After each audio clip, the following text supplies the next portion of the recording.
Hey everybody, welcome back to the Sunnydale Review. I'm Brian. I'm Jillian. Jillian, how are you doing after that emotional episode Oh from the god. last one?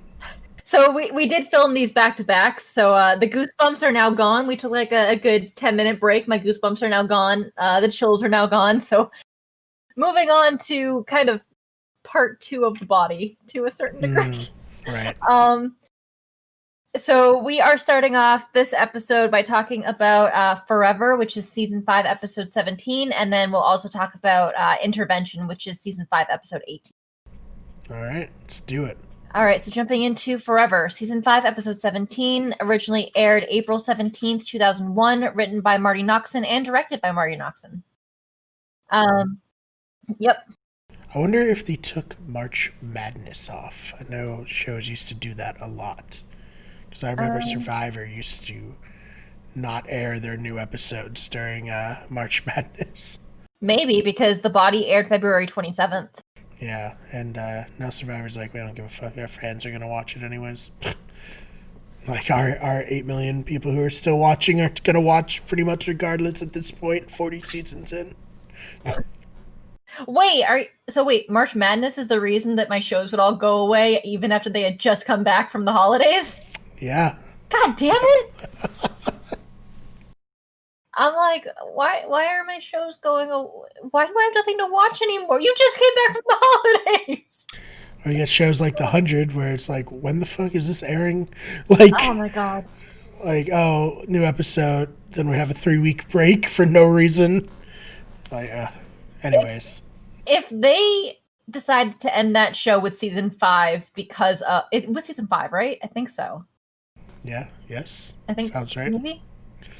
If they decided to end that show because of viewership numbers, that was the CW's fault, 100%. Yeah, exactly. With their sporadic airing schedule, it made no sense and was not communicated. Nope. Okay. Anyway, so episode opens with Buffy and Dawn picking out a casket for Joyce. The music and tracking shots on Buffy lead us to think that something's gonna happen, like something's gonna jump out at her from one of the caskets, but it ultimately doesn't lead anywhere. Buffy picks out one of the caskets, and Dawn questions her choice, asking how she knows it's what Joyce would have wanted. Buffy clearly is just trying to make decisions to keep moving forward, but Dawn is more concerned about what Joyce would have wanted. Which, I mean, it's an appropriate question to ask, but when it's like,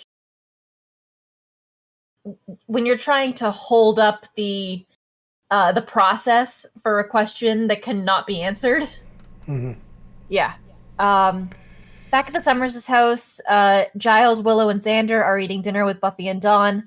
Buffy talks about how she and Joyce had a talk before Joyce went in for her operation about what she would want for the funeral/wake, just in case. Dawn is upset that Joyce didn't tell her the same things, but Xander points out that she probably just didn't want to upset Dawn, and that's why Joyce never told her. Which, I mean, she's 14 years old. Like, that makes sense. It's a logical answer. Tell your 19, 20-year-old daughter, not your 14-year-old daughter, like, hey, might die. If it happens, just here's this. Exactly. The important thing about this scene is how Giles is really there in that father role for Buffy again. He's helping her make arrangements, giving her guidance, helping to answer the phone, etc. It's actually really sweet. This is juxtaposed against the gang's discussion about how Buffy and Dawn's dad still hasn't called or anything. The number he left for them in Spain, which is where when Joyce had gotten sick initially, they talked about how Buffy and Dawn's dad had run off to Spain with his secretary. I hate him. But yeah, so I guess the number that he left for them in Spain doesn't work. Buffy's left messages all over the place, but they haven't heard from him. He hasn't returned any of their calls. I hate him. I get, I've hated him since, season 1, season 2, whenever they had that Nightmares episode. Mm-hmm. But, even without that, just, he's never been there for Buffy. No. So After being more or less ignored at the dinner table, Dawn makes arrangements to go over to Willow and Tara's place after the funeral service the next day. Willow and Xander leave Buffy's house. Willow says she's going to drop by her mom's house on the way home and mentions that she's been doing that a lot. Outside, they run into Spike, who is coming to bring flowers. Xander yells at Spike, saying that he's not allowed to leave the flowers and questioning him about if he thinks that doing so will win him points with Buffy. Spike says it's not about that, that he genuinely liked Joyce, and she was the only one who was ever nice to him and didn't treat him like a freak. Spike throws down... Fair. Yeah, absolutely. He says something about, she always had a cup of tea for me, and, like we saw even a couple of episodes ago, like Buffy got home and Spike was sitting in the kitchen with Joyce and Dawn, like laughing and listening to Joyce's stories and like... Yeah, and even like when he came back to be evil, to try to get Drusilla back, he didn't try to harm Joyce or anything. No. He just came and they talked about like Drusilla. He just needed somebody to talk to. Yeah. There's one point where like he pretends to threaten Joyce. Like when it's Angel standing at the back door, Spike's in the house, and Joyce is there, and Spike is like doing like "Rawr" behind Joyce, but like he was never gonna hurt her. Yeah. So yeah. So let's see. So Spike throws down the flowers and storms off, but Willow points out that he didn't leave a card, meaning he was just gonna leave the flowers and didn't want to take any credit or like gain any points. He was just trying to like do something nice for Joyce. So we see Joyce's funeral. There's actually about like 20 to 30 people there, so it's a pretty good turnout. Yeah, I guess her work friends and probably extended friends. Yeah. I'm still unclear about if she owned the gallery or if she just worked there and why she was like storing stuff for the gallery at her house. There's a lot of questions, but it's fine. So after the funeral, Dawn takes off with Willow and Tara, leaving Buffy alone at the grave. Buffy stays there until dark, where she gets a visitor, Angel. He apologizes for not being able to come sooner, but Buffy just kind of grabs his hand and they stand there. It's really sweet. It is. At Willow and Tara's dorm room, Dawn is upset, and Willow and Tara are trying to comfort her, but she's not really in a place where she's ready to be comforted. Dawn asks Willow and Tara to help her to do magic to bring her mom back. Uh-oh. Not great. Not great. No. Tara tells Dawn that bringing her mom back to life is not possible. That it's messing with the natural order of things. Tara actually kind of stands up to Dawn, telling her no and that they can't mess with life and death. Willow is standing in the background, and you can kind of see the wheels in her head are starting to turn. And, what is it? There's like a moment where, what is it? I don't remember which one of them says it, but it's like there's rules that Wiccas don't mess with that stuff. Yeah. And especially if it's a natural death. Yeah. And Dawn's like, that means it's possible because there wouldn't be rules against it if it's not possible. And Willow's like, well, I suppose it would be possible, but then Tara's like, no, like we're not entertaining this idea. We're gonna tell her no. But yeah. So back at the graveyard, back at the graveyard, Buffy and Angel are sitting together, kind of like cuddling under a tree. Buffy talks to him about her fears, how she's scared because she doesn't know what comes next, and if she'll be able to do it. Angel is encouraging using logic to fight off all of her what-ifs that Buffy's bringing up. Angel reminds her that she's not alone, that she has people who will help her and Dawn. Which is kind of funny because like we see Angel talking about Dawn, but we've never actually seen them interact in any way, shape, or form. Yeah, I mean, he got his memories implanted too, I'm guessing. He has to have, but I don't know. Let's see. Angel says that he can stay in town as long as Buffy needs him. She proposes forever. I mean, he left an opening there for her. She just took it. So you know what? Yeah. I can't blame her. The two of them start to kiss. They stop, and Buffy tells him that he better leave. Buffy tells him how she appreciates him coming to town for her and getting her through the night. But it's like, clearly, if he actually sticks around, this is not going anywhere good. Yeah. Elsewhere in town, Ben runs into one of Glory's minions. He actually refers to Glory as his sister. The minion has a message for Ben that Glory would like him to continue exploring a relationship with the Slayer, as it might lead to more information about the key, and they are running out of time. Ben says he won't let Glory find the key, and that he would never do that to an innocent. The minion takes that as a clue and starts to run off to bring the info to Glory. But Ben realizes that he's let too much slip already, and he grabs the minion's dagger and stabs him in the stomach. Yeah, I mean, it makes sense. Ben didn't ask for any of this. He seems like a pretty cool, chill guy. So, yeah. Although maybe he should have, like, made sure that he actually killed the minion. Yeah. Not just stab and be like, well, that's that. He lives in this kind of gray area where, like, doctors are supposed to do no harm, but also, like, he's got a god living in his head for... Yeah. But yeah. Also, he's like, I would never do that to an innocent, realizes the words that just came out of his head, or came out of his mouth, and then, like, tries to backtrack, and he's like, I'm not suggesting that the key is human. And the minion's like, oh, the key is human. I was like, damn it, Ben. But yeah, so cut to the next morning back at Willow and Tara's dorm room. They are heading down to breakfast and then off to their classes, but Dawn says that she's not hungry, so they leave her behind. On their way out, Willow magically pulls a book off a bookshelf, getting Dawn's attention. After they leave, Dawn grabs the book and starts flipping through it, finding the section about resurrection. Damn it, Willow. Like, what the hell?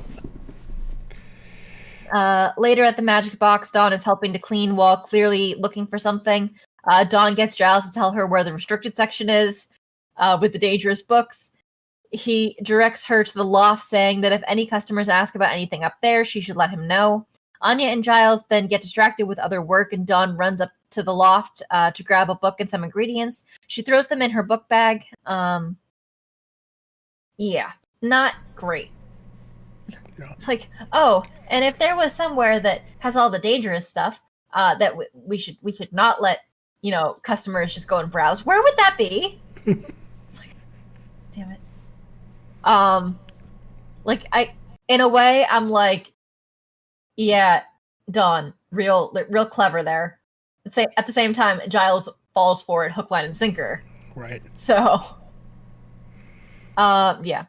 Later that night, Dawn is alone at Joyce's grave. She takes some dirt from Joyce's grave and bottles it up. Spike shows up saying that he hopes it's just a little bit of dirt she's after, because if a spell calls for anything more than that, it leads to zombie territory. Spike says that he knows what she's up to, as the spell book that she stole from the magic box is infamous. Dawn begs for his help, saying she needs to get her mom back, and Spike says that he's not going to tell Buffy and instead offers to help. Not great. At Giles' apartment, he's listening to the same record that he listened to with Joyce during Band Candy, which I think is really sweet. Yeah. This is actually the first time I picked up on it. So I don't know if it's, from paying closer attention during notes for that. Yeah, probably, right? Yeah. Probably, but yeah, I was just like, oh yeah, like, he does miss Joyce. It's really sweet. They probably bonded more in the past, like, couple of however much time, just from, like, him helping out with watching Dawn, even with Joyce there. Right. You know what I mean? Yeah. So yeah. So Spike brings Dawn to a warlock to try to help with the resurrection spell. Dawn questions Spike's intention, saying that she knows Spike is obsessed with Buffy and just wants to get in good with her. Spike tells her that Buffy is never allowed to know that he helped her with this, and that the only reason he's helping is because he liked Joyce. At Glory's apartment, we see another casualty of the chop job of the widescreen remasters as we see the side of a camera in a shot. Sorry, this just really annoyed me. Anyway, Glory is anxious as she's waiting on the return from her minion for speaking with Ben. Two other minions carry in the one that got stabbed by Ben. The minion tells her that Ben stabbed him and Glory literally starts pulling the hair out of her head. The minion tells Glory that Ben indicated that the key is a person, and Glory is excited about the news as it narrows the search down in a major way. Up until this point, I guess they didn't know if, the key could have been an abandoned sneaker on the side of the highway in Mississippi, for all they knew. Yeah. Like, would have almost been better. Yeah. But yeah, so I guess it narrows it down to the fact that it is a person. Dawn and Spike arrive at the Warlock's house. The guy is really weird. Spike asks the Warlock about the resurrection spell, and the guy says that they don't want to mess with that. Then almost immediately starts working to help them. Yeah. He says that they need to steal the egg from a Gora demon, which, thanks to the Hellmouth, there are some that live in town. The Warlock directs them... Oh, sorry, go ahead. I was like, that's good. Very convenient. Oh, yeah.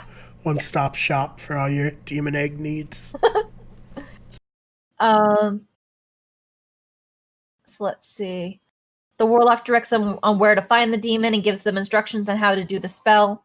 That it will take a while for Joyce to come back to them if it works. He also mentions that oftentimes these spells go wrong, and the only way to end the spell is to destroy the image of Joyce that they need as part of the spell, which I thought was like, okay, at least this guy's thinking like 2 steps ahead about why don't I tell you now how to undo this just in case it goes badly, rather than you coming to me later and being like, it went badly, how do we stop it? Right. So let's see. Spike and Dawn steal the egg from the Gora demon, then head back to the Summers' house to do the spell. Dawn does the spell alone inside the house, and we see shots of Joyce's grave as Dawn chants for Joyce to return to her. Back at Willow and Tara's dorm room, the two witches are being cute and coupley. Tara looks over at the bookshelf and realizes that the History of Witchcraft book is missing. Willow very badly covers up that she directed Dawn to the book. Thinking that it was just a history book, but Tara says it makes specific reference to resurrection spells and potions. Tara doesn't catch on how badly Willow tries to cover up her actions, and the two decide to call Buffy. It's like, Willow is not being, like, sneaky in any way in this episode. She's like, oh no, but, like, that shouldn't be such a big deal because it just has, it doesn't really say any instructions. It's just a history book, right? And Tara's like, well, we should check to make sure that she didn't take anything else. Oh, she didn't. I mean, I'm assuming. I don't think she did. Willow, stop talking. Yeah. Tara, pay attention. Buffy returns home just in time to answer the call and then find Dawn finishing the resurrection spell. Dawn says Joyce is coming home, but Buffy tells her that she doesn't know what she actually raised, that Tara told her that these spells go wrong all the time, and that people come back wrong. The two argue while there are shots of Joyce, like, walking. So Dawn starts telling Buffy about all of the negative stuff going through her head, that Buffy sees her as a chore, that she doesn't care about her. Their argument breaks down into a heart-to-heart with both sisters pouring their hearts out. Buffy expresses all of her fears about how she's scared to be the one taking care of them both. Dawn finally forgives Buffy, now understanding where she's coming from, and that staying busy was her way of coping. But suddenly there's a knock on the door, and Buffy turns around saying, "Mommy," which is just kind of a chilling moment. It's like, oh shit. Buffy makes her way to the door to open it and see what Dawn raised, but Dawn comes to her senses at the last minute and rips the picture. Buffy opens the door, but whatever version of Joyce that was there had vanished. The two break down on the floor in front of the open door, both crying and comforting each other. End of episode. Ugh. Yeah, tough. So what'd you give this one? I'm going to give this one a 7. Yeah, that's what I also gave it. It's Not quite as good as last episode. Again, not quantifiable, all that Yeah. jazz, but it's still good. It still deals a lot with how people process their grief and how, if you lived in a world with magic where you could take something like that back, would you? What's the right thing? Right.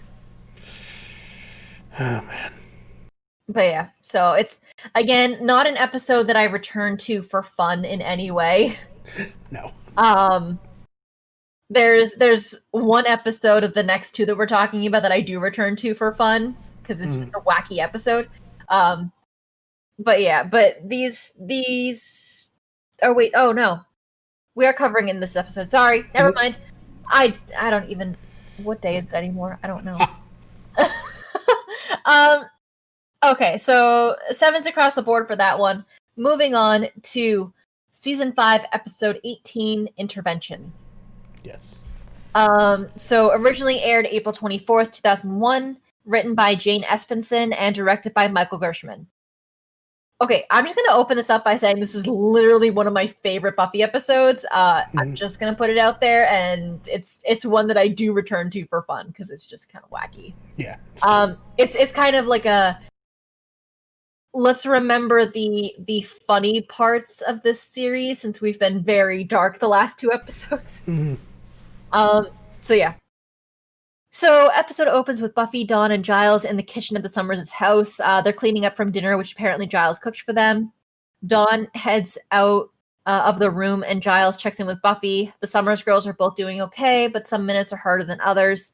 Giles tells Buffy that it'll get better, and she says it has to. Go ahead. No, I was just nodding. Like, oh yeah, yeah, it's a good line. Yeah. Giles asks Buffy if she's ready to get back into her training schedule. Buffy says that she's been thinking about taking a break and easing off for a while. She starts talking about how she's afraid that focusing on her Slayer duties is making her hard, like stone. She also blames focusing on her Slayer training and being distracted by that as a reason that she was horrible to Dawn and that Riley left. So, kind of question for you. Do you think she's right? No, I think it wasn't being a Slayer that kind of messed up Riley and her. It was just two people at very different points in their life, and she had the Slayer, she had Dawn, plus her mom getting sick, which kind of monopolized all of her time, and Riley was definitely like felt that he was pushed to the side, and for him I guess that was not good. I mean, I think there's definitely like, I don't want to say Riley was being a little bitch about it, but like there's certain people who can probably be like, wow, she's going through a really rough time right now. She's not going to have all the time to dedicate to me right now. So I don't think it was because she's a Slayer that Riley left. And as for Dawn, I think it was just more sister stuff mixed with now the realization that a god is coming after Dawn, and that's very stressful on top of all the mom stuff. I don't know. What do you think? I think that you kind of hit the nail on the head in that it was kind of like a time thing.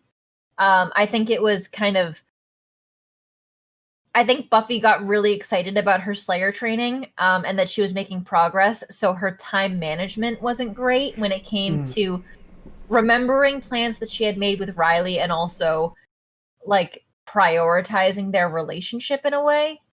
And that's, I think, to a certain degree, what really pushed Riley away, is that he didn't feel like Buffy was making time for him, and he didn't feel like Buffy was letting him in. So I would argue it was much more of like a poor time management thing.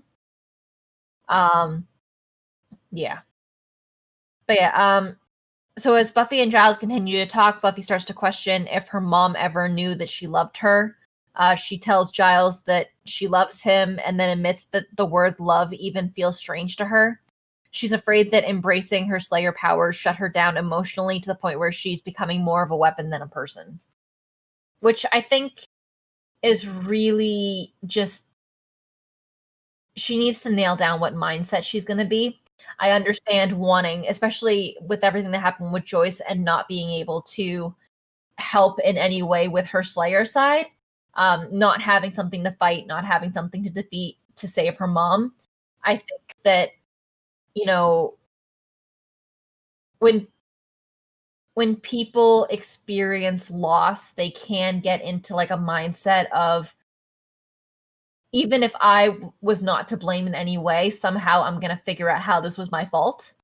Right.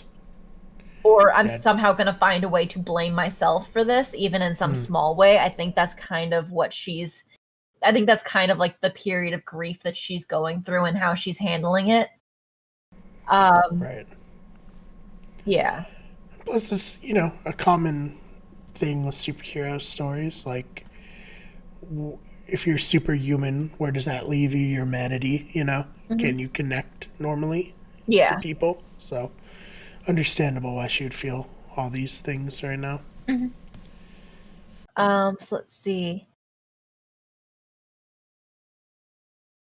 Giles asks her how serious she is about stepping away from her Slayer duties, and she says a 10. He's like, how serious are you? And she's like, a 10? Serious to the degree of 10? Giles says that there is something in the Watcher Diaries, a quest to find answers. It would take a day or two to complete, but Buffy says she's not leaving Dawn. Dawn walks in and Giles gives her the high-level notes, and Dawn encourages Buffy to go on the quest if it'll help her learn, find answers, and regain her focus.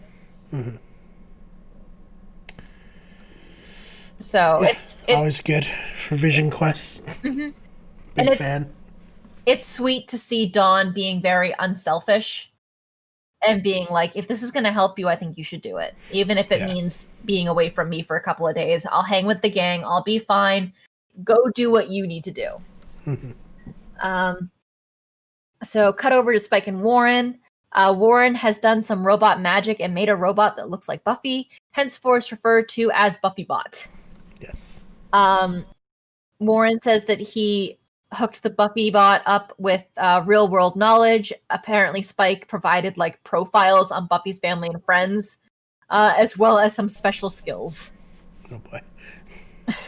Warren is about to leave when Spike says that he's not sure if he's a satisfied customer. BuffyBot wakes up, gets very excited at the sight of Spike, and she starts kissing him. They break apart, and Spike's response to Warren is, she'll do. Back from the opening credits, we catch up with Glory. She's frustrated that Ben is getting stronger and that she is losing control over him. Glory sends her minions to go watch the Slayer, find out who is new in her life, who is different. Giles and Buffy head out into the desert. Luckily, there's a sacred place in the desert just outside of Sunnydale, not too far from the Hellmouth.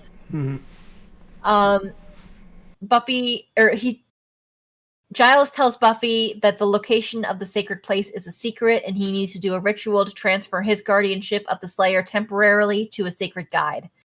This is interesting, as it's the first time that we ever hear there being anything mystical in the connection between a Watcher and his Slayer. Right. So I thought that was kind of interesting in that, like, you know, Buffy quit the council. Giles kept telling her, you know, I'm not your Watcher anymore, blah, blah, blah, blah, blah. But, like, we've never... I thought it was more of just, like, an assignment, but not necessarily, like, anything mystical that connects the Slayer and their Watcher. Yeah, so does Wesley have a connection to Buffy and Faith, or... I don't know. It's a great question. But yeah, so I just thought that was kind of interesting. I'm like, I wasn't aware there was something else at play there. Yeah. So let's see.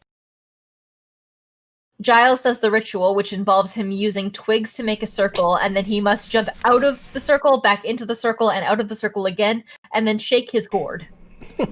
Buffy makes a great hokey pokey joke, which just always makes me laugh. Because he explains the ritual to her, and she's like, "Ooh, I know this one. The great shamans or whatever used to do this. They were called forth to do the hokey pokey and turn themselves around." And then he actually does the ritual, you know, jumps in, jumps out, jumps back in again, shakes his gourd, and she goes, "And that's what it's all about." The look that Giles gives her, like this great big eye roll, like, You just couldn't help yourself, could you? It's so good. So let's see. Back at Spike's crypt, he's testing out his new Buffy bot. She attempts to stake him, but misses.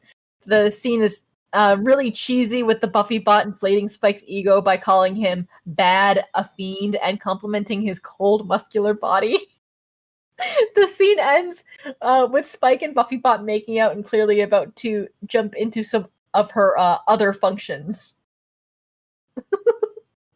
Back at the desert, Giles continues the ritual, reading in a foreign language from a book. Buffy is wandering the desert and happens across a mountain lion who she knows is her spirit guide as she follows it. At Xander's apartment, Tara is just finishing putting a warning spell up. Dawn is staying there with Xander and Anya while Buffy is away. We see Dawn steal a pair of Anya's earrings. Kind of rude, kid. Yes. Cut back to Spike's crypt, where we see him cuddled up with the Buffy bot after some naked wrestling. Right. They're engaging in some pillow talk, and clearly Spike is very happy with his new toy, as Buffy bot goes on and on about how sexy she thinks Spike is, and how she's afraid of him but attracted to him at the same time, and how she wants him to devour her. A couple of minutes into their conversation, Buffy bot asks Spike if he wants her to start the program over, but he tells her not to use the word program and just to be Buffy. Oh, man. Breaking the illusion. Yeah. So just like these, exactly, these little, like, reminders. So let's see. A little later that night, Spike has fallen asleep, but we see Buffy bot get dressed, grabbing her steak, and heading out, saying it's time to play. I love it. In the graveyard, Buffy bot runs into Anya and Xander, and we get to see a glimpse of the profiles that Spike provided Warren with. Under Xander, it says, friend, carpenter, dates Anya. And under Anya, it says, dates Xander, likes money, ex-demon. I mean, that about sums up what Spike knows. Pretty much, yeah. Xander and Anya ask Buffy bot why she's back so early from her quest, and Buffy says she doesn't understand that question, but thank you for asking. She's like, you're my friend and a carpenter. It's like, yes I am. Before they are able to ask her too many questions, Spike catches up. The Buffy bot tries to hold his hand in his arm, but Spike keeps shrugging her off, as to try to not clue Xander and Anya into knowing something is off. The gang gets set upon by a couple of vampires, and Buffy bot actually does like a great job fighting. She, Anya, and Spike each dust a vampire, and the Buffy bot actually tries to protect Spike. Yeah, I mean, we saw April. She was very strong. Like, it makes sense that Buffy bot would also be very capable of beating these demons up. Yes. Or vampires. But yeah. After the fight, Spike and Buffy bot tell Xander and Anya to head home. Buffy bot says that after the slaying, she doesn't feel satisfied. She and Spike start making out. We follow Xander and Anya out of the graveyard, and Xander says that he thinks Buffy is still a little spacey. After remembering that Buffy never asked about Dawn, they head back to talk to Buffy, only to find her and Spike having sex in the graveyard. They are understandably shocked. Yeah. Anya and Xander rush back to their apartment to speak to Willow and Tara. Dawn's asleep in the bedroom, so Xander fills Willow and Tara in that he thinks Buffy has gone insane. Tara tells them to take a step back because when she was mourning over her mom's death, she did some crazy things that she wasn't proud of, so they shouldn't judge Buffy too harshly. Xander tells them that he and Anya saw Buffy boinking Spike, and Tara changes her tune and says that Buffy is nuts. Oh, she's nuts. Like, I think it's Anya that bursts out like, Buffy's boinking Spike, and Willow's like, oh, okay, well, let's just remember that we shouldn't judge her too harshly. And Tara's like, are you insane? She's clearly nuts. Yeah. But yeah, I thought it was hysterical.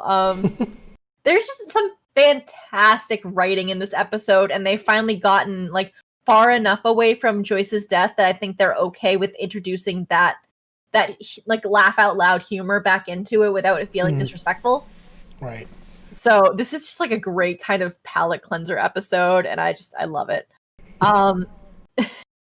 So let's see. So they all agree that Buffy sleeping with Spike is not healthy, and Xander heads out to go find her and talk to her. Back at Spike's crypt, there's a knock on the door. Spike tells Buffy to go hide and not come out until he gets there. Buffy hides and Xander enters. Xander tells Spike that about what he saw and that he doesn't appreciate Spike taking advantage of Buffy in her current mental state. Spike is very like unconcerned about the whole thing, which upsets Xander, who grabs him by the shirt and says that if he has to kill Spike to protect Buffy, he will. Their conversation is interrupted by Glory's minions. They knock out Xander and kidnap Spike, saying not to hurt him because Glory will want the key intact. What? So it's fucking minions. Because they saw Buffy Bot protect him during that one vampire fight, they think that Spike must be the key. We did it. Back at the desert, Buffy finally meets her Slayer guide, who takes the form of the first Slayer. The guide / first Slayer voices Buffy concerns back to her that she's losing her ability to love and that being the Slayer means losing her humanity. The guide tells her that she is full of love, that she loves with all of her soul, and that's why she pulls away from it. The guide tells her that love is pain, that the Slayer gains power from pain, and she will only lose it if she rejects it. The guide tells her that love will bring her to her gift. Back at Spike's crypt, Buffy Bot emerges from her hiding spot and goes to look for Spike. She heads to Xander's apartment, and Willow answers the door. They head out on the balcony and talk, and we see the profile that Buffy Bot has on Willow. Best friend, gay, 1999 to present, witch, and good with computers.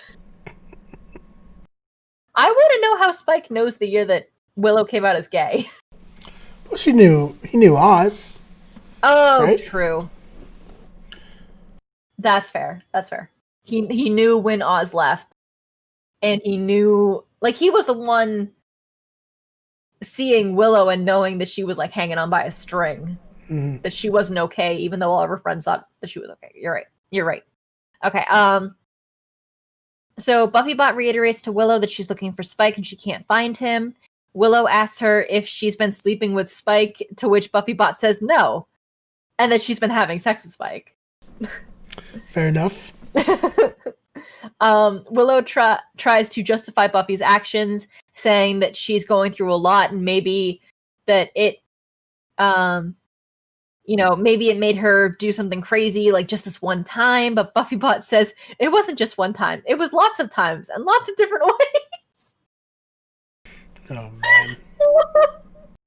Willow is understandably shocked and appalled. Willow brings up Angel.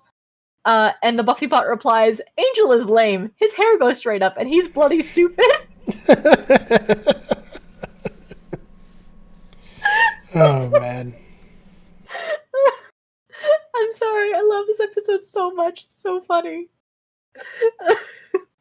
Okay, Xander returns and wakes up the gang. He explains that Glory's minions have kidnapped Spike. Willow, Anya, and Xander and the Buffy Bot head to Buffy's house to get weapons because Xander says he doesn't have any. These seems a little poor planning to me with how often the gang hang out at Xander's apartment and how often he's called into battle that he wouldn't have any sort of weapons. Yeah. So I don't know.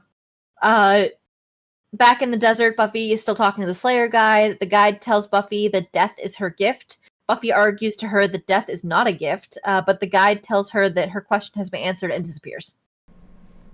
Great, thanks a million. Back at Glory's apartment, the minions come in to deliver Spike. They tell Glory that they believe he is the key.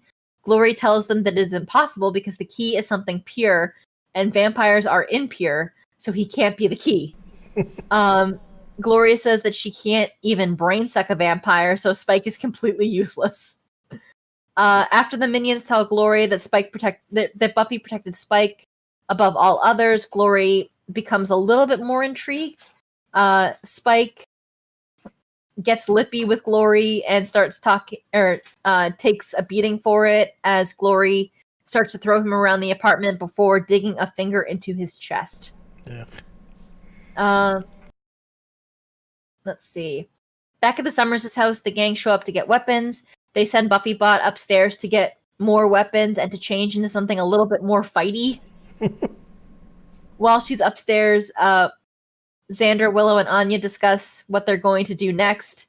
They're worried that Spike will tell Glory that Dawn is the key, and they're also concerned that Buffy Bot thinks that they're going to rescue Spike. They talk about pulling intervention because they need sane Buffy heading into this fight.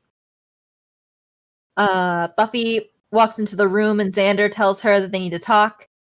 Her first concern is about Dawn, but they reiterate that Dawn is fine. They confront her about boinking Spike, and Buffy is understandably very confused. She's like, what are you talking about? I have not been boinking Spike. Let's see. She keeps saying over and over that she's not having sex with Spike, and then Buffy Bot walks in. The gang are all very confused for a moment, and then Buffy points out that the other Buffy is clearly a robot and is a little mad at her friends for not being able to tell her apart from a robot. The gang all get up to speed on what's going on and head out, with Buffy saying that she has to kill Spike. For more reasons than one at this point. Yeah. Back at the spot where Buffy killed the snake earlier in the season, the Scoobies plus Buffy Bot are joined by Giles. Giles gets upset after learning that Spike didn't even bother to program his name right in the Buffy Bot, who keeps calling him Giles. It's like, he didn't even bother to program my name right. As Buffy Bot's like, I think we should be listening to the other Buffy Giles. Yeah. Back at Glory's apartment, Spike is chained up and Glory is torturing him. Spike tells her that he's had enough and he'll tell her who the key is. After giving her clues, he tells her that the key is Bob Barker. But she somehow knows who Bob Barker is and says that he can't be the key because the key is something new and Bob Barker is as old as grit. Spike admits to lying to Glory and tells her that he's not going to tell her anything before unleashing a bunch of insults on her, like calling her an idiot, cheap, and telling her that she has a lopsided butt. Glory gets so mad that she roundhouse kicks Spike, breaking him out of his chains. Apparently this was part of his plan as he tries to escape. So like she roundhouse... Not a terrible plan. No, but even he's like, he's flexed his wrists in such a way that he knows that if she kicks him, like, it'll break him out of the chains. And then she kicks him, and he flies across the room through a set of doors.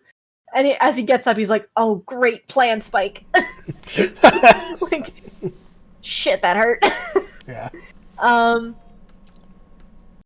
So let's see. During his escape attempt with Glory's minions running after him, Spike is rescued by Buffy, Xander, Giles, and Buffy Bot. The gang win the fight, however, Buffy Bot gets damaged in the process and gets deactivated. Back at the magic box, Willow is working on the Buffy Bot. Giles and Xander say that they dumped Spike back at his crypt, that he was too badly beaten to tell them if he told Glory about Dawn. Buffy says that she needs to know if Spike told Glory about Dawn. Willow says that she found where Buffy Bot is broken, and it would be an easy thing to fix. Xander says that he feels bad for Spike because not only did he get beaten up, but his favorite toy got taken away. Back at Spike's crypt, we see a beaten Spike lying on one of the coffins.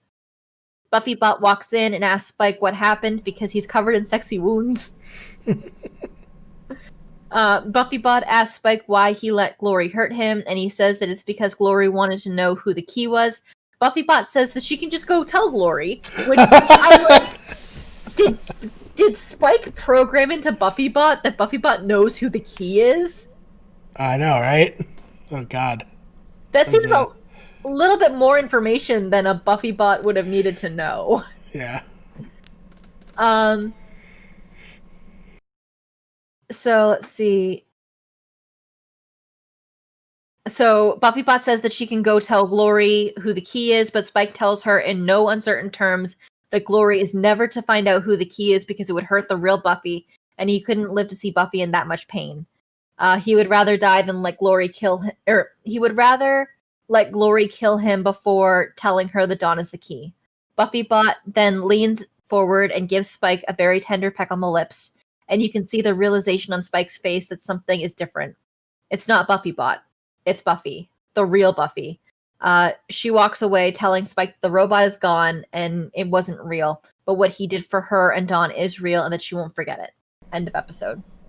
Yeah, good episode. Yes. I think. Yeah, you said it was one of your favorites. I love this episode. It's so fun. What'd you give it for a rating? I'll give it a 9. I love this episode. 9. It's such a great humor palate cleanser after the heaviness of the last 2 episodes. Plus, it's a Spike-centric episode. I think the Buffy bot is hysterical. It's expertly written by Jane Espenson, so I love this episode. I'll give it a 9. Yeah, I gave it an 8, but like you said, it's awesome. It's hilarious. And I think I heard the episode at the end where they all bust in on the minions. The actor who plays Xander, Nicholas Brennan, was sick, so they actually used his twin for that, and that's why there's no Xander lines or anything. Oh, wow. I didn't pick up on that. I know. It's really hard to tell. They don't focus on Xander too much, but obviously they look so much alike. Oh, yeah. You couldn't tell. No. I just remember reading about it somewhere. So, yeah, it's cool. Cool little tidbit about that episode. Yep. And a really good episode to end this episode of the Sunnydale Review on. So should we talk a little bit about what we're going to be covering next? Because it's a little bit of a break from our normal lineup. Jam-packed episode next week. So what we're going to be doing is, because the season finale is such a monumental episode, there's so much to talk about in that one. What we're going to do is we're going to be covering Tough Love, so episode 19, Spiral, episode 20, and Weight of the World, episode 21, all together in one episode. So that's kind of the plan that we have right now, just because we know there's a lot to talk about with The Gift. So that'll definitely be good, and I think people will enjoy it. Yeah. And anything else you'd like to add before we get on out of here? If you want to hit me up on Twitter, you can. I'm at Jillian_Swan. That's Swan with 2 N's. Also, if you want to chat in the comments, at least on YouTube, I have access to the comments. So if you have any differing opinions, if you think that, any of potentially my personal headcanon made it into the episode as actual fact, please let me know, because I've been sitting with the show for so long, and I used to listen to so many different podcasts about Buffy that I think some of their theories may have made it into my head as actual canon, where it might not be. So yeah, if you have any other theories or any other different perspectives, I would love to know. If you actually don't like intervention and you have a very different opinion of the Buffy bot than I do, even though I do think it was wrong of Spike to make the Buffy bot, his intentions with it were not exactly moral or ethically okay, but from a writing perspective, I found it very, very funny. So yeah, if you want to throw your opinions of the Buffy bot down in the comments, I'd love to know. Absolutely. You can follow me on Twitter at @thefakeBMar, that's BMARR. You can follow me on Instagram at SuperMarbro, also 2 R's. The channel is on Twitter at WGEverything, on Instagram at WickedGoodEverything, on Twitch at twitch.tv/WickedGoodEverything. And tell your friends and your enemies about the Sunnydale Review. You'll see you in the next one. The Sunnydale Review is a Wicked Good Everything production. The fan art of Buffy was created by Fishbone Art. The logo was created by Tamar Kutab. The original intro and outro song was created by Alex Carl.